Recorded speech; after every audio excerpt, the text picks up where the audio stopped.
Donc on va voir aujourd'hui comment on fait un graphique simple avec un tableau Excel. Donc ici, vous avez l'âge des temps géologiques et vous avez le nombre de genres de requins à chaque époque qu'on a retrouvé, en fossiles pour les périodes passées et en animaux vivants pour la période actuelle, ici 0. Donc pour faire un graphique, il faut toujours sélectionner les données. Donc vous avez deux axes, l'axe des abscisses, l'axe des ordonnées. Donc vous sélectionnez la première colonne qui sera mise en axe des abscisses et la deuxième sera mise en ordonnée automatiquement. Donc vous la sélectionnez jusqu'au bout. Voilà. Quand vous avez toutes vos données qui sont grisées comme ça, vous allez dans Insertion, alors ça peut varier un peu suivant les logiciels, et vous choisissez nuage de points. Surtout, toujours, quasiment, tout choisir nuage de points, ou des fois vous trouvez sous le terme XY. Ici, vous pouvez par contre choisir celui qui vous semble le plus adapté. Donc la ligne comme ça, moi, me semble pas mal.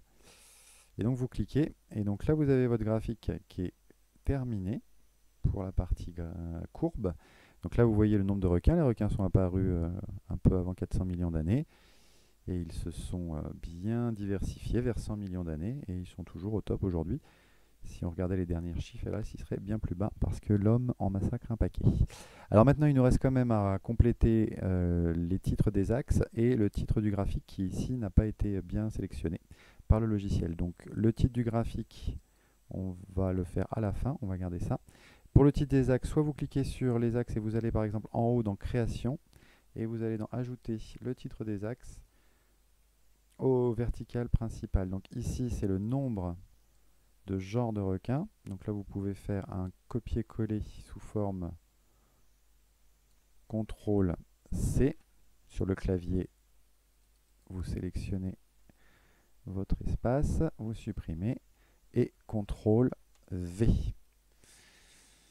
Et pour l'axe des abscisses, je procède de la même façon. Je vais titre des axes, ajouter. Alors ça peut varier suivant les logiciels, mais vous allez trouver en cliquant droit le titre des axes, des abscisses et des ordonnées à modifier.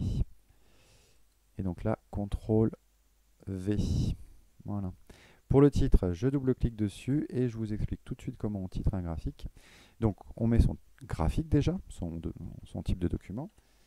C'est pas un dessin, c'est pas un schéma, c'est un graphique. Ensuite, on va renseigner ce qui est indiqué sur l'axe des ordonnées, donc l'axe vertical. C'est ce qui a été compté par les chercheurs en général. Et l'axe des abscisses va apparaître après. Donc ici, ça nous fait graphique du nombre de genre de requin. Et là, on écrit en fonction, toujours, du ce qui est indiqué sur l'axe des abscisses. Alors, on aurait pu mettre de l'âge, on va mettre du temps, c'est plus joli, mais vous auriez pu mettre de l'âge. Ça pouvait fonctionner aussi. Et voilà, votre document est terminé.